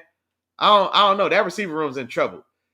Take it from a guy with a terrible receiver room myself. My Steelers receiver room is damn near as ugly, but we've got George Pickens. We've at least got a guy that we can say is like, this is a guy that can be a dynamic threat, and we've seen it happen. I don't even think y'all don't even have a George Pickens in that room, even though the rest of that room is just as ugly as my Steelers receiver room is. I won't lie to you. The speed Lad has is better than everyone on the roster we had last year. I mean, he timed very well. He ran Lad ran he either ran a low 4.4 or I don't know if he broke 4.3, but I think he ran a low 4.4, I want to say. And now last not faster than DJ Chark. But here's the thing as well, like, yeah, he did time very well in the 40 at the combine. Okay, 4.39. Okay, I was gonna say I knew it was right there. I almost said 4.41, but I wasn't sure. But I know it was a very low 4.4, high 4.3. Okay, so 4.39, 4.39, 4.41, but he's not as fast as DJ Chark. And here's the thing as well, like that speed, that long speed doesn't necessarily show in his film. He's still an intermediate route runner. He's still that's tremendous speed. 4.39 is still tremendous speed, but his film lends to a guy who's quicker than fast as far as how he actually applies that speed on the field. He's quicker than fast, and he's gonna use his speed in the intermediate part of the game and not necessarily as a deep threat. Like, so are you anticipating that Lad McConkey's just gonna line up at X and just blow by guys? Because I don't see that. I haven't seen that at all in any of his film. I do want to see what J.K. Dobbins looks like. I do want to. That's the one saving grace that I think there is for y'all, because for one, Harbaugh wants to run the ball anyway. You know what I mean? And so Joe Alt has looked better than I expected him to look transitioning to the right side. Now it was preseason, but now he's got to go up against Max Crosby week 1, and so now we're gonna see really what he's about. That's a tough assignment. I don't know who's got a harder task this week, man. Max Crosby, or excuse me, Joe Alt going against Max Crosby in his week 1 as a rookie, or Tyler Guyton going against Myles Garrett week 1 as a rookie. So both those two tackles have two of the premier guys in the league to contend with in week 1, and I don't like the prospects of either one of them. Max Crosby's gonna get his, man. Max Crosby's gonna get his in this game for sure. Like I said, I mean, Joe Alt's a rookie, but I definitely expect Max Crosby to be a big problem, in y'all desired offensive execution.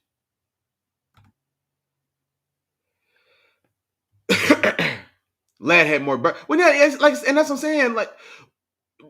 Yeah, Lad has more burst because he's younger. I mean, he's younger. He's got fresher legs. But honestly, their games are more similar than not, because neither of them, like Keenan doesn't have deep speed and he's not necessarily a deep threat.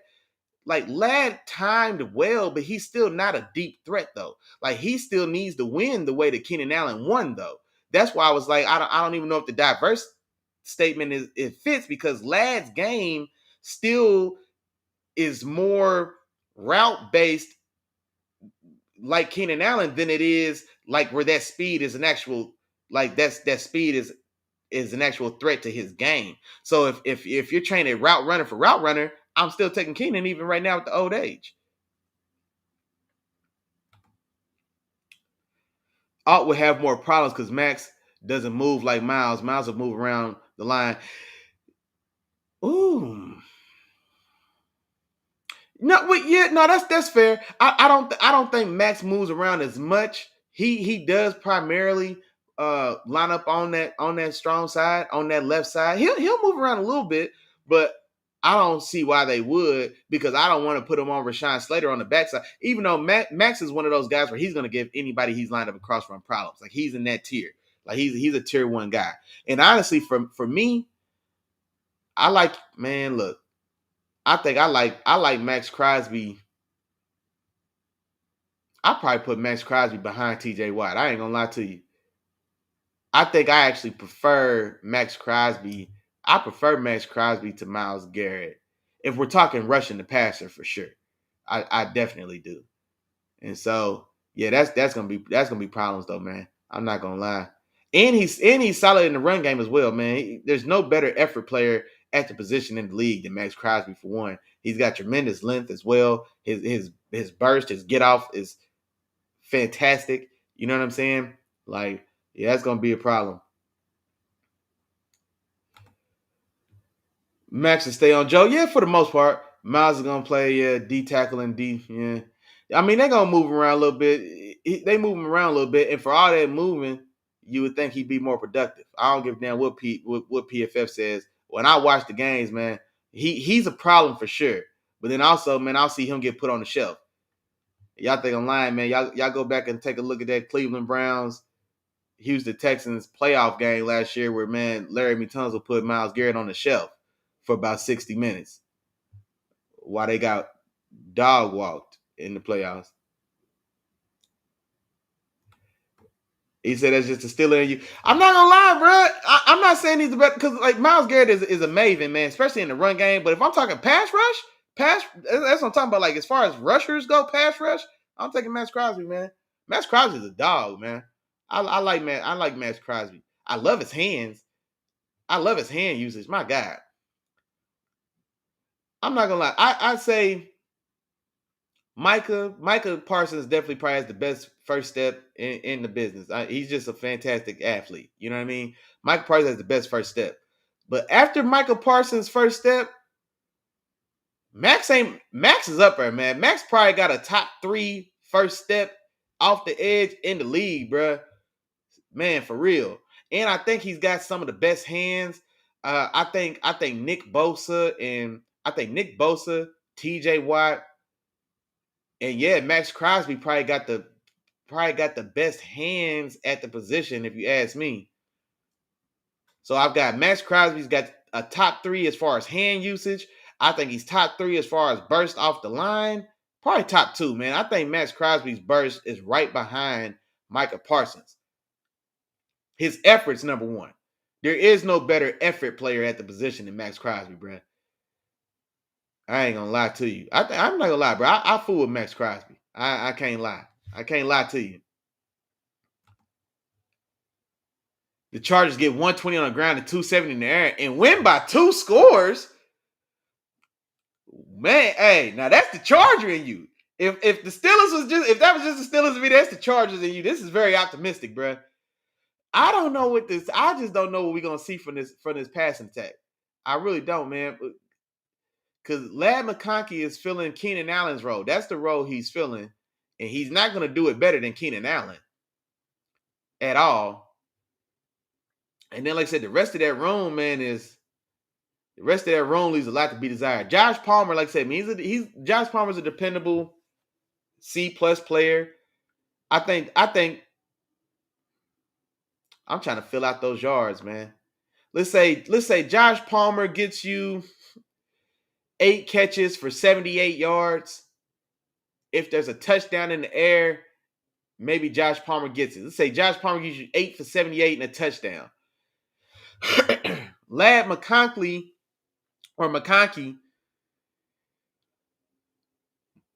oh man, short and intermediate. Let's say Ladd goes. Let's say, you know what? His name and his game is gonna be volume, if you ask me. Let's say he goes 9. Let's say he goes 9 for. Does he get 100 yards? I don't know, man. I don't imagine him stretching the field. 9 for 82. Does he find the paint? Maybe he finds the paint. They get into the short red zone. He gets a little whip right out the slot. Gets in the paint, gets his first touchdown.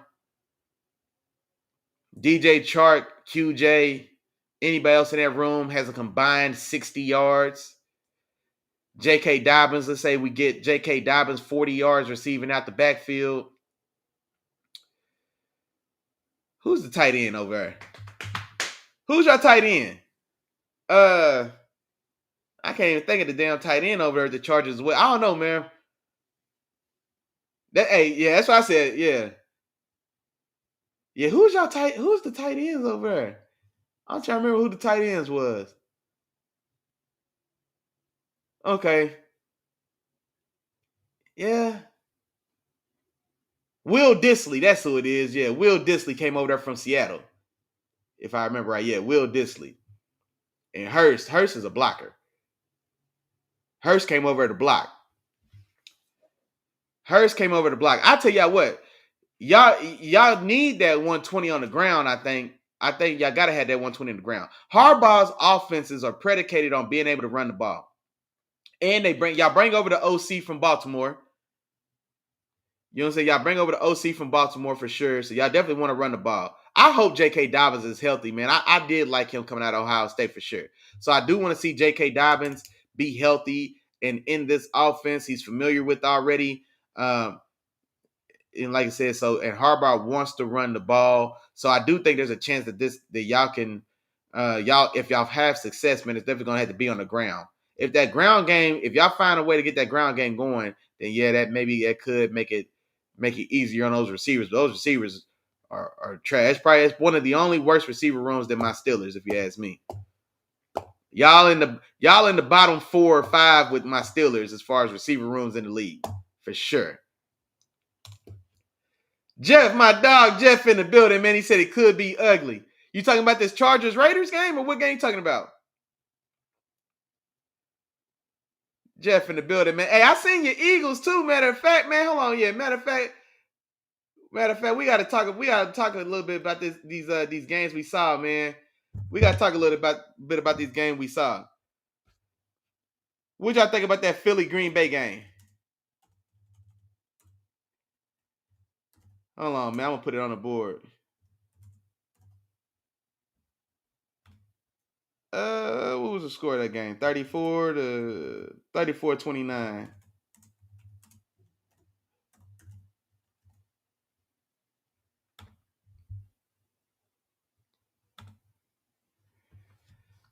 Philly and Green Bay play in Brazil on Friday, man. Philly gets this win. That was a very entertaining game for one. Very entertaining game. I tell y'all what, Jeff. Kellen Moore looked damn good now.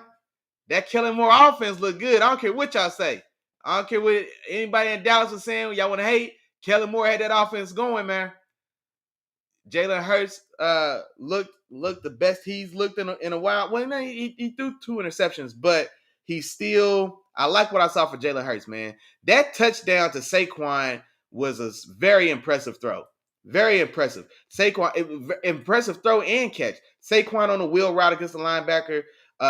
It was what 20 yard touchdown pass, 22 touchdown yard pass. So he had to put it.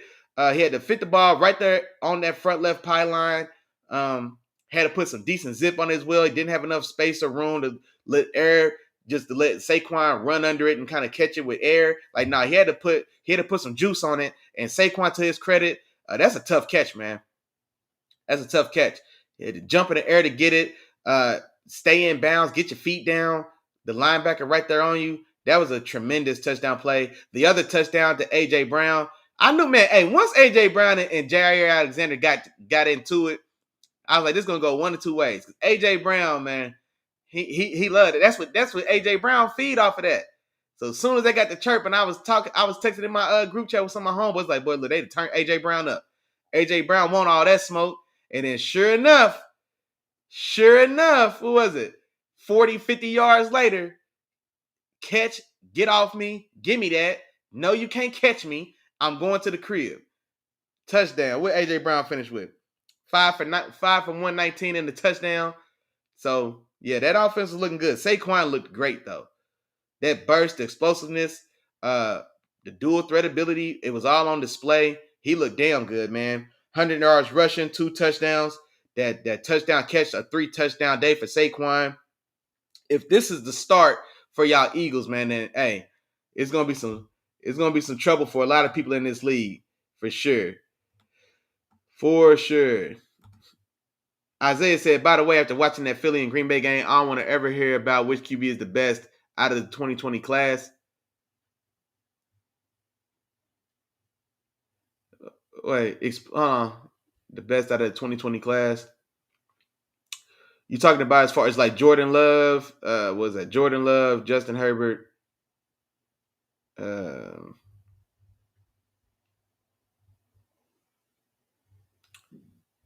What else? Who else is in that class I'm missing? Who else is in that class, Isaiah? Jordan Love for sure. Jordan Love, Herbert. Who else went in that class? Was Hurts in that class? Was that Hurts' class as well in the second round? Were both them in that same class? Oh, okay, yeah. I couldn't remember about Hurts. I couldn't remember if that was Hurts or if Hurts was the next year. If Hurts was 21, I wasn't sure. Yeah, Hurts won the second round. Okay. Herbert, Burrow, Love, and Hurts. I don't know, man. I don't know. I don't know if I have such strong opinions about it after just that one game. Now, I will tell you this. Love, that Love in that Green Bay offense looked a lot more like out of tune than I would have thought. I thought they would be much more fine tuned based on the way they finished last year. I thought they'd be more fine tuned. Like I expected them to pick up more so where they left off and really kind of be a smooth, high powered machine. And they had moments of that for sure, but it definitely wasn't as smooth, wasn't as clean as I expected to see. Jordan Love was definitely very hot and cold in that game. But one thing that we can say, Jaden Reed is a star. Jaden Reed is a star, and I just had like a football draft. We did like an auto draft in one of the leagues I'm in this year. We did everybody just did an auto. It is what it is. But I was thinking like which of these Green Bay Packers I go try to pick up off the waivers between Watson, Romeo Dobbs, and Dontari Wicks, and then Jaden Reed. Like which one of those guys is going to emerge to be the guy? So Christian Watson, of course, the big name guy, the highest draft pick of that bunch. Is he going to emerge and stay healthy and be able to actually be the true number one guy or the difference maker? But based off of this game on Friday, man, Jaden Hicks was an absolute stud, man.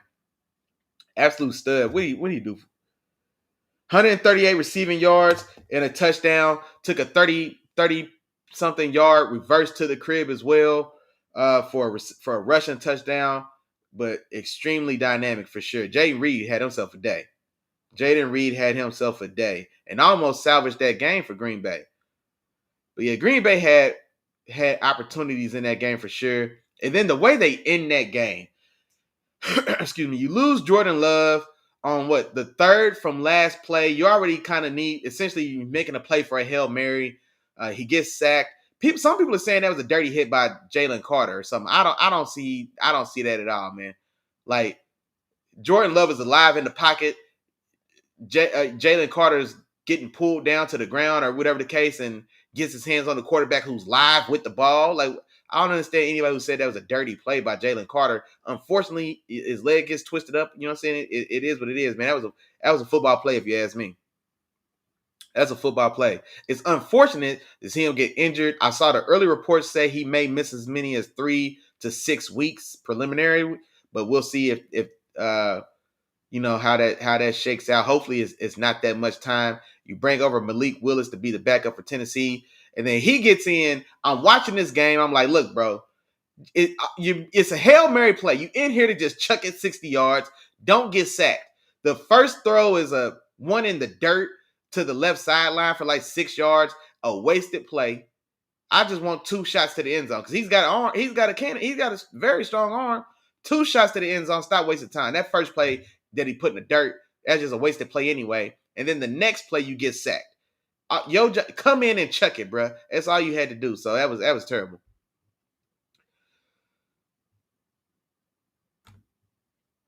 My dog Jeff said Jalen has pockets of what the heck are going on in the game, and that's true as well. Like I said, but when it looked good, it looked damn good. You know what I'm saying? And like I said, it's a new offense. It's a new offensive system. They've got new pieces in play as well. You bring over Saquon, you bring over Jahan Dotson from the Commanders as well, and so I think there's going to be some stuff. They got to smooth it out, or you know what I'm saying, kind of get everything in on one accord. You know what I mean? So I'm not as upset by that from Jalen because he's got 2 new weapons and he's got a new offensive coordinator, new offensive scheme. So I kind of expect there to be some growing pains, honestly. But now Jordan Love and the Packers on the other side, that's why I was more concerned about their mishaps and bumps in the road, because this is the same young group that's been there from last year. We saw 7, 8, 9 weeks. No, yeah, like 7, 8 weeks of fantastic offensive football. a team that arguably could have and should have been in the Super Bowl if they didn't shoot themselves in the foot and get in their own way. You know what I mean? So that team should have been able to grow and build from that success, and instead, they I'm not gonna say they took a step backwards, so to say, but they should have been. I think they should have been a smoother exhibition of offensive. You know what I'm saying? Fireworks. Yeah, if you ask me. Let's see. Herbert Boyd, and it's a pick 'em on which type of guy you want in the passer of Love or the athlete of Hurts. Okay, as far as the best quarterback in that group, well, there's nothing that happened that if you're saying that Herbert is the unquestioned top guy in that class, I don't like because for one, we still haven't seen Joe Burrow, and then when we've seen them both healthy and on the field, Herbert has done nothing to top Joe Burrow. So if you're saying that Joe Burrow is the unquestioned number one guy in that class, yeah, Herbert still hasn't reached the heights that Burrow has. And don't get into everything else. If we look at what's been done with what you've got, you can only do what you got with what you have. You know what I'm saying? Herbert hasn't topped Burrow ever. Matter of fact, if I'm like I said, man, we're gonna see how good Justin Herbert is this year, because he's definitely gonna have to elevate that room around him for sure. So if he's the guy that you tell me he is, then he's definitely gonna have to elevate that room around him, because there's not a lot of stuff in that room that I am excited about.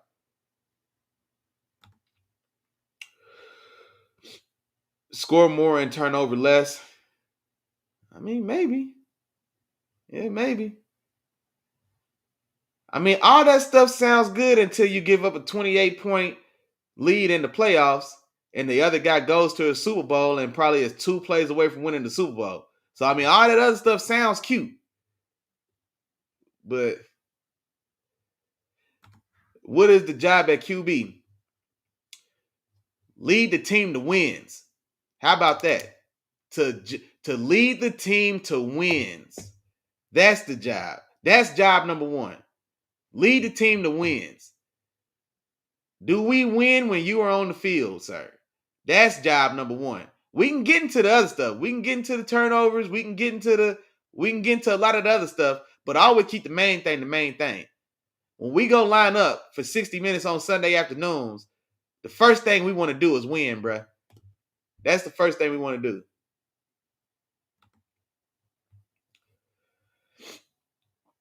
What's the job of a linebacker? Man, defend. I mean, man, come on, man. Come on, man. Don't try to get into something else. QBs, linebackers ain't QBs. Ray Lewis's job wasn't to lead the team, wasn't the job to lead the Ravens to a win. Ray Lewis couldn't lead the Ravens to a win. You see what I'm saying? He's a defender. He's got to do his job. He's got to slow down and stop the offense as many times as he can. But we can never put the win or loss on the linebacker. Cannot lead the team to a win. It just can't happen. It don't happen like that. Quarterback's job is to lead the team to a win, man. That's the quarterback's job for sure. That's the quarterback's job for sure. What we looking like on time? Oh, hour and a half in? Okay. Yeah, we got 30 minutes. As a matter of fact, anybody still in the building, what games are y'all looking forward to? Hold on, you said. Exactly my point. Only the QB has a job of winning. No, that's not your point, it's my point. Or okay, then it's our point. Part of the quarterback's job description is to lead the team to a win. Yes, he's the only guy on the field that has that as a part of his job description. Lead the team to a win. That is definitely a part of the quarterback's job position. That's why he's in the position. That's why a guy like Daniel Jones gets $40 million. That's why Tua gets $55 million. Because his position has that in the job description. Yes, that's true. You can't get away from that. The quarterback doesn't get to have an out like the linebacker does, or like the receiver does, or like the tight end does. No. That's not what his position is about. His position supersedes all the others. So yes, he's graded on a different grading scale than your middle linebacker. Why is that tough? You want me to grade Justin Herbert on the same scale as I do Joey Bosa? No. Joey Bosa's responsibility isn't to lead the Chargers to a win. If Joey Bosa is the guy you want to lead the Chargers to a win, you need a new quarterback. Your quarterback's job is to lead the team to a win. That comes with the program, bro.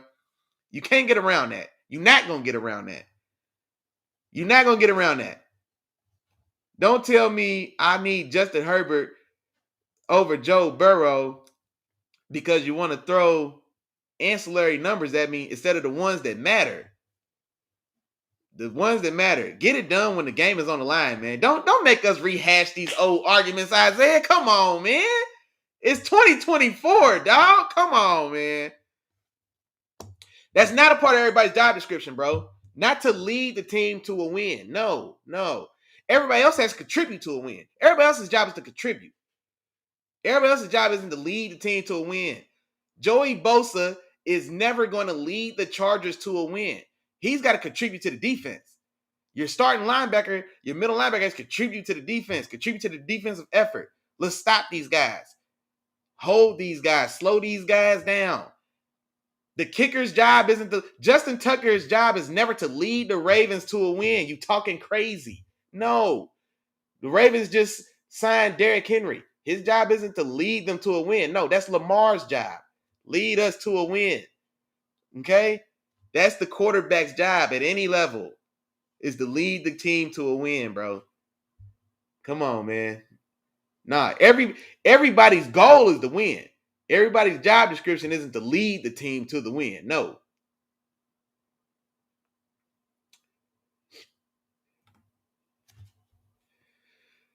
Trent Dilfer wasn't leading them to a win. Well, and see, here's the thing. Guys like Trent Dilfer are an exception because he's not a premier or a top flight or a top tier or a B tier quarterback. But you know what happened though? Trent Dilfer wasn't even the starter for the majority of that year. They replaced, and well, it's been so long ago now, and this is just on the spot. But Trent Dilfer was backing up. This is before Kyle Bowler. Who they have, man? I can't even think of the quarterback's name that Trent Dilfer replaced mid-season. And you know why he replaced him mid-season? Because the first guy couldn't lead the team to a win. The defense was losing games 6-7. Because Trent Dilfer couldn't do the one play we needed. The guy who Trent Dilfer was backing up couldn't find a way to lead the team to a win when the defense is only giving up 8 points a game. That quarterback still couldn't lead the team to a win.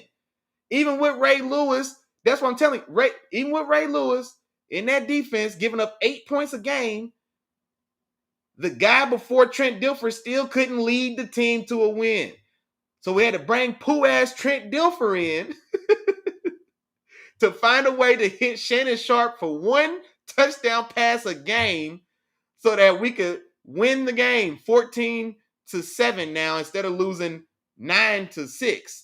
So instead of losing 9-6, they put Trent Dilfer in, and now they start winning 14-7. You see what I'm saying? Now they start winning 14-9. Because the guy before Trent Dilfer still couldn't lead the team to a win, even with that tremendous defense. Trent didn't start that whole year. He was backup.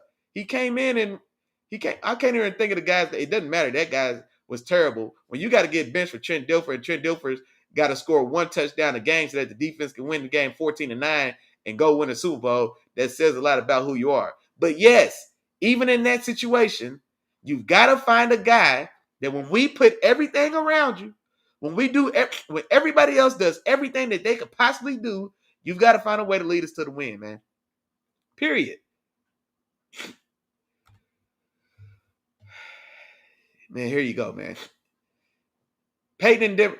The year of that Super Bowl, he wasn't the same guy, man. He lost his arm. His arm damn near fell off his body. But Peyton, for a decade and a half, led every team he was on to a win. And here's the thing about that as well. Brock Osweiler had a cool 6 games. There's a lot of stuff that Peyton could do that Brock still couldn't do. And yes, as still orchestrating that offense, making sure the team's in the right plays, having that wet noodle arm, still go out there and try to throw 20-yard ducks when he had to. All right. He still is a quarterback that led teams to wins, man. Now, I mean, they got smoked in that Super Bowl against the Seahawks. But still, you still running away from the point. No, when we put everything around you. I'm not saying as far as talent. I'm saying when everybody else gives us everything they had, whatever we had. All right, Trent Dilfer in his situation, whoever else, when everybody does everything that they can do, and now Justin Herbert go lead us to the win, man. Look, it's 4 quarters. There's been 4 quarters. There's been 57 minutes played. There's 3 minutes left. We are down by 5. Lead us to the win, bro. This is your moment. This is where you separate yourself. This is exactly your job. We've got it to the point where the game can be won and the ball is in your hands. Lead us to a win. That's the hump he's got to get over. Joe Burrow has shown that he can get over that hump. Jalen Hurts has shown that he can get over that hump. Jalen Hurts has shown that. You can like it or love it. Jalen Hurts has shown us that, though. Justin Herbert still has to show us that. He's tremendous. He's fantastic. Great size, great arm strength, really good accuracy. He's decently mobile. You know what I mean? He's decently mobile. But he has to show us he's going to get over that last hump. Jalen Hurts has that on him. Jalen Hurts has that over him. Now, I probably prefer Herbert as a player over Jalen Hurts. But in the conversation we're having right now, can you get us over that hump? Jalen Hurts has shown he can get us over that hump. Justin Herbert still hasn't shown us that he can get us over that hump. Joe Burrow has shown that as well.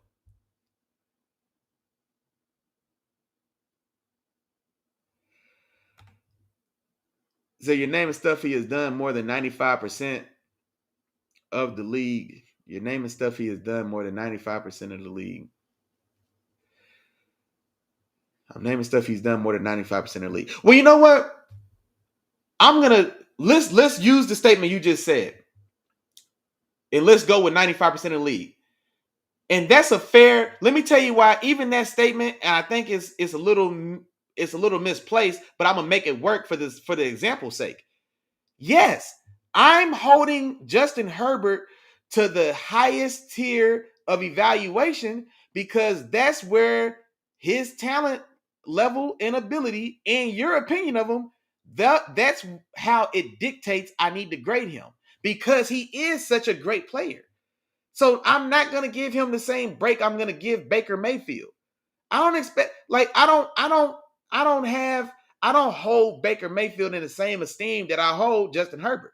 Like his critique is so harsh because he's a guy that's so high in the hierarchy of the league. So yeah, that's why his critique is so sharp. It's a compliment of sorts that this is the expectation I have of Herbert because he is a guy that should be at the very upper echelon of the position in the league. So yeah, his critique is going to be very harsh. That's why. So yeah, it's not like, I can give a damn about, I'll never look at or ask or expect the things of Ryan Tannehill that I do of Justin Herbert. You know what I'm saying? But when you're a guy, and you know what? In my mind, that's what we were talking about. We were just talking about the cream of the crop when I was saying these things. Like he has that when I say lead the team to the win, that's what the guys at the top are expected to do. That's what I guess I should have clarified. That I thought we were just having a conversation about the guys at the top, but in bringing it to everybody, okay, so now I see why you were trying to throw me with Trent Dilfer and shit like that, because I'm like, why are we talking about Trent Dilfer? No, that's not an expectation, so to say, of Trent Dilfer. That's not an expectation of Brock Osweiler. It's not an expectation of Ryan Tannehill. But if you're going to be a guy that sits at the VIP table at the top of the club, then that's one of your expectations. If you're one of those guys, when you're Joe Burrow, you're Patty Mahomes, when you're Lamar couldn't get it done as well. Lamar struggles with this. It's not just Justin Herbert. Lamar Jackson has the same issue for me as Justin Herbert. That when the rubber meets the road, we've did everything we can do around you. The game is on the line. Are you going to lead us to a win? Lamar Jackson failed just in the same way that Lamar failed Thursday night is a way that I feel like I've seen Justin Herbert fail as well when the occasion arises. Lamar has that same issue. So it's not, and I'm a fan of Lamar as well. But that's why I'm gonna critique him just as sharply. There we go. That's what we was getting at. Because when you just said this, I'm like, well, we're only talking about the top. Like that expectation is for guys at the top. It's okay. Now I get where you were trying to go, where you threw me with some of these other bum ass names. But now that makes sense. Okay, so now let me clarify. This grading scale is reserved for the guys that we hold as elite at the position. This is why when we talk elites and things like this on Let the Film Speak back in the day, where I first started telling everybody, like, no, I grade guys in tiers. There's only 3 elite. There's only 3 or 4 or 5 or whatever the number is. It may change, but like I may say like there's only 4 elite receivers in the league. You know what I mean? There's a lot. There's only 4 true to God number 1 elite receivers in the league. You know what I'm saying? And then there's another 8 guys that are damn good. You know what I'm saying? But they don't move the, you know what I'm saying? Like, but that line for the very top is so high. Patrick Mahomes, the quarterback thing is the same for me there. There's only so much room at the very top. We've got to differentiate these guys. I'm not going to say tier one or the elite quarterbacks are 7 deep. No, that's too many. Because all 7 can't get over that hump. Lamar hasn't got over that hump just yet. Justin Herbert hasn't got over that hump just yet. You know what I'm saying? He's another one of those guys. And so that's where it gets different, or at least for me. But okay, now I dig what you're saying. Okay.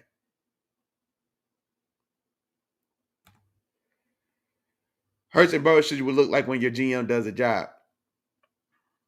I mean, but until this year, Herbert's had talent though.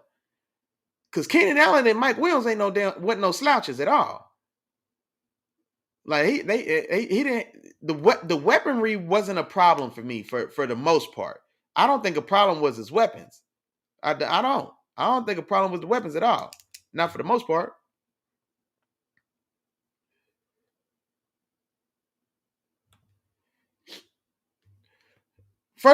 Well, hold on. Here's the thing as well. So the Eagles' defense wasn't the same, and they fell off. This is true. No, that team wasn't the same last year, but it wasn't the same. It wasn't the exact same. It wasn't the same offense. They lost both the offense and the defense weren't the same. They lost both coordinators, and we didn't give as much credence or respect to those coordinators and the jobs they did at the time. But now in hindsight, we can see they lost both guys driving the train on both sides of the ball. And Nick Sirianni is a lot of things. He's not Sean McVay. He's not Kyle Shanahan. He's not Andy Reid. Nick Sirianni wasn't capable, able, or prepared to shoulder the wherewithal of the offense going forward once he lost Shane Steichen. He wasn't ready to shoulder the responsibility and have the wherewithal to continue the excellence that the defense has shown once he lost John Gannon. You know what I'm saying? Nick Sirianni wasn't one of those coaches that can step in and pick up the pieces when he loses one of those guys, let alone both of them in the same year. And Jalen Hurts is injured as well in last year. And so there's a lot of factors that came into play there. You know what I'm saying? So that's not necessarily a fair or even critique.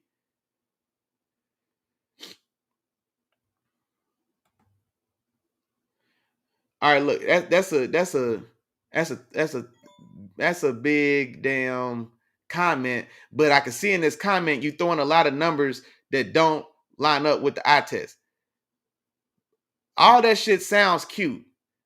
until I see Justin Herbert with the ball in his hands and 3 minutes to go, and I see the fastest 3-and-outs you've ever seen in your life, or I see him take 2 sacks back to back and lose 17 yards where we needed a first down to win the game, or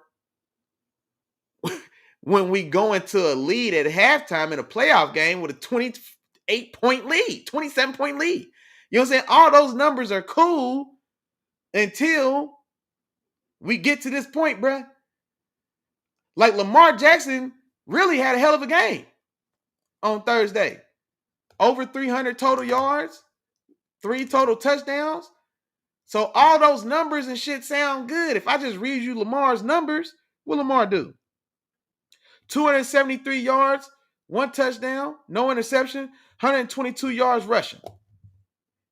Had 400 yards of offense. Lamar Jackson had 400 yards of offense and no turnovers. So if I just give you numbers, he balled, right? No reason they should have lost. Lamar Jackson, if I just give you Lamar Jackson's naked numbers from Thursday, you say, well, it's not Lamar's fault they lost. No, bullshit. Doesn't matter he had 400 yards of offense. Doesn't matter that because when we put the ball in his hands to win the game in a moment we needed, he crumbled. He fell short. He missed Isaiah Likely on a wide open flag route for a touchdown. Then almost got him hurt because the boy almost broke his back when he fell and hit the ground because the pass was so bad. Then he compounds the crime, misses a butt-naked Zay Flowers in the back of the end zone for another touchdown. Another touchdown that wins the game or ties the game. You know what I'm saying? Now, on the Zay Flowers one, and I went back and looked at it a couple times because I'm trying to decide if Lamar flat out missed him or if Zay Flowers, if Zay Flowers should have throttled down more than he did. So maybe Zay Flowers could have throttled down, but he's rolling with Lamar. You know what I'm saying? Lamar's going, starts to go right. He's moving with him. Lamar threw it way inside, man. He would have to stop his momentum and come back. So I'm still putting it on Lamar. When he's that open, you can't miss him, period. When he's that open, you can't miss him. So that's on Lamar. And then, third time's the charm, Isaiah Likely comes back in the game and almost saves his ass. Because that was a tremendous catch. And if the boy didn't wear a size 14 shoe, that's a touchdown. And then Harbaugh was going for 2. I love that call. I love going for 2 right there. Don't try to duke it out with Patty on the road, week 1 in Kansas City. Hell no. Go win the game right now. I love the call from Harbaugh if that touchdown would have stood. And I'm not going to lie to you. I think Baltimore, if Isaiah Likely wore a size 12 instead of a size 14, he probably gets that touchdown. They go for 2. I think they probably win that game. You know what I mean? And then maybe we feel a little differently. But as it stands, he didn't get him over the hump. He couldn't make that play. Or he didn't make that play right there. You know what I'm saying? Same thing in that playoff loss. He didn't make the play to get him over the hump when the game was right there in the balance, and this is the time we need you to step up and make the play. Lamar won a lot of games. He was an MVP last year. Deserve it, like it or love it or not. You know what I'm saying? We can feel like have an opinion about it, but he's the MVP 2023 season, right? He's the MVP. So if I could critique the MVP of the league, the 2-time, if we could critique the 2-time MVP of the league and still being not able to get over the hump, then what the hell does Justin Herbert have to say about it? Then what deference do I owe Justin Herbert if I hold Lamar Jackson, a multiple MVP winner, to that same standard? Then why would I give a damn about Justin Herbert's feelings? Because I could point out numbers from Lamar. Lamar's got an excellent winning percentage. Lamar doesn't turn the ball over, not excessively. Doesn't throw a lot of interceptions. He didn't throw any interceptions last night. Had 400 yards of offense, on Thursday. 400 yards of offense, no turnovers. And you know what? That loss is on him. He didn't make the play when we needed it. That's the point, bruh. All those other ancillary numbers don't mean nothing. Don't cut it. The ancillary numbers do not tell the story. We still got to watch the game. Watching that game told me that Lamar Jackson's 400 yards of offense and no turnovers didn't mean shit because he couldn't get over the hump. That's what it tells me when I watched it. That's what Justin Herbert shows me when I watch him. Not when you go back and give me the numbers. It's different, bruh. I've seen Joe Burrow get over that hump. I've seen Jalen Hurts get over that hump. We've seen Patty Mahomes get over that hump. You know what I'm saying? We've seen them get over that hump. Justin Herbert hasn't got over that hump, bro. Lamar Jackson hasn't got over that hump. He's won 2 MVPs. Lamar Jackson has just as many MVPs as Patty. But Patty gets over that hump. Burrow gets over that hump. Doesn't have any MVPs. He gets over that hump. We've seen him do it. We've seen him do it enough times that it's not happenstance. We've seen him show the proclivity. We've seen him show the proclivity to rise to those occasions more time than not, so he gets over that hump. I've seen Jalen Hurts get over that hump. I've seen him rise to the occasion and get over that hump. He's not as great a quarterback as Justin Herbert, but I've seen him get over that hump. That's what I'm saying, man.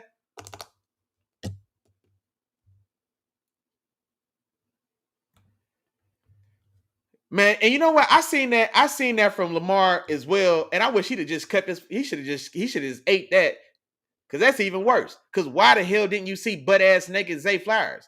I seen him late. Why are we looking at Rashad? Why am I looking at Rashad Bateman anyway? Why am I looking at Rashad Bateman? That's not a viable enough excuse for him. I hated that he had that quote. Cause that sounds worse. That sounds worse to me. Man, it took me too long to see the butt-ass naked dude in the back of the end zone, my top receiving option. The number one receiver on this team. It took me too long to find him because I was looking at bum-ass Rashad Bateman. Meanwhile, Zay Flowers is dancing naked in the back of the end zone. And then when I do see him, and this is the thing about it too, Lamar, well, I seen him late. I don't give a damn. When you see him, hit him. He's naked. When you see him, hit him. It took me a long time to see him. That's cool. Did you hit him when you seen him? Oh, you still missed him by a mile. Relatively speaking. Of course, he missed him by like 2 feet. It might as well have been a mile. You know what I'm saying? It might as well have been a mile. He's naked. He's ass naked dancing in the rain. You seen him late, and then when you seen him, you still didn't hit him. Then if you'd have seen him later on time, doesn't matter. You couldn't hit him when you seen him. He seen Isaiah Likely on that flag route. He seen him on time, and he wasn't late seeing him. Sky mailed it. It didn't even give him a chance.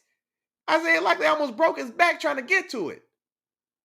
And then came back in the game and almost saved your ass. Come on, man.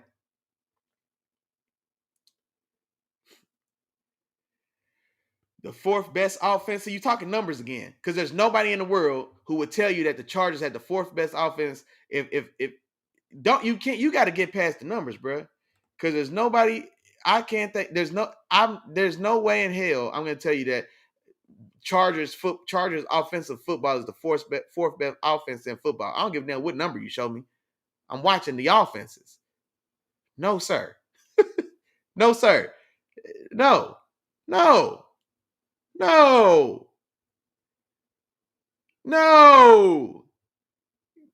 Come on, man. You know what numbers tell me? Who's the fastest guy in the league, right? Okay, until this year. Tyreek Hill has been the fastest guy in the league for, let's say, before this year. Because I don't know, Xavier Worthy got real juice. But Tyreek Hill had been the fastest guy in the league for 7 years in a row. He never had the fastest 40, but the numbers say that he's not the fastest in the league. Who gives a shit? We watch him on Sunday, bruh. Tyreek is the fastest guy in the league with the football in his hands or out of his hands. Tyreek Hill. Then had the fastest 40. I don't have to pull his 40. I don't watch the game, see Tyreek make everybody else look second tier. I don't need to go look up his 40 time and then see the number and say, oh, well, no, Tyreek's not even the fastest guy in the league. Marquise Goodwin is actually the fastest guy in the league because he went to the Olympics and won a silver medal. He ain't faster than Tyreek Hill on the football field. I don't give a damn what they say. I seen them both with the ball in their hands. I saw it. So the numbers will never trump what we actually see when we watch these games, bro. We can't grade the numbers after the fact. You know what I'm saying? That's what we can't do. We will never, not on this channel, not on this platform. And shout out to my dog Chop, not on the last platform either, man. Let the film speak. That's what we was on. The numbers only tell so much of the story, man. The numbers should back up what we watch, not the other way around. The numbers don't tell us what we see. The numbers should back up what we see. The numbers are a tool or an ancillary tool. They're not primary. The numbers aren't primary. The numbers are ancillary to what we see. We have to see it first. Okay, and then let's see if the numbers back it up or justify it or help to quantify it. But the numbers will never tell the story. We got to see the game. We got to watch the game. We got to play the game. We got to do all that, man. Numbers can't do that for us. But hey, we got 3 minutes. We got 90 seconds, man. No, we don't. I lied to you. We got 180 seconds. We got 180 seconds until football kicks off. So I'm going to go ahead and sign off, man. Hey, I appreciate y'all tapping in with your dog, man. I don't know what happened to the alert. It just never posted, man. It didn't post to my YouTube. It didn't post to my Facebook either.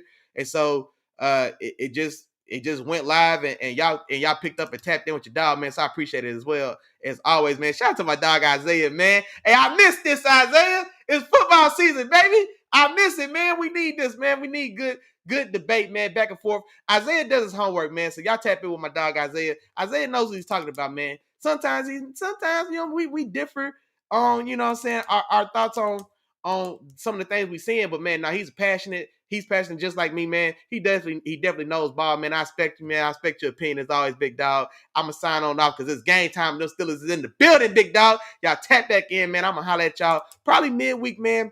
Probably midweek, Wednesday, Thursday, somewhere around there, man. We'll recap this week's game. We're gonna fall back into a comfortable routine like last week, man. I'm gonna get on here Sunday mornings, talk a little talk. You know what I'm saying? Get everybody hyped up and ready for the games, man. We'll watch the games. Then I'll kick back in, drop back in midweek, man. We'll recap and talk about all the fun and excitement that we got to see on Sunday, man. But y'all stay smooth. Y'all enjoy yourselves. Shout out to my dog Isaiah. Shout out to my dog William White. Shout out to the fam band that dropped through the building, man. Shout out to my cousin Isaiah, my other cousin Isaiah. Shout out to my dog Jeff. Man, hey, y'all know what's going on. I forgot to say your name. Oh, D-Dot was in the building. Still a nation. Let's go, big dog. Charge to my head, not my heart. I'm going to get on out of here. Y'all stay cool. Y'all stay safe. Enjoy your Sunday. Peace. Oh, damn, I keep forgetting. I got farewell music. Y'all rock out to this farewell music with me, man. And y'all have fun this Sunday.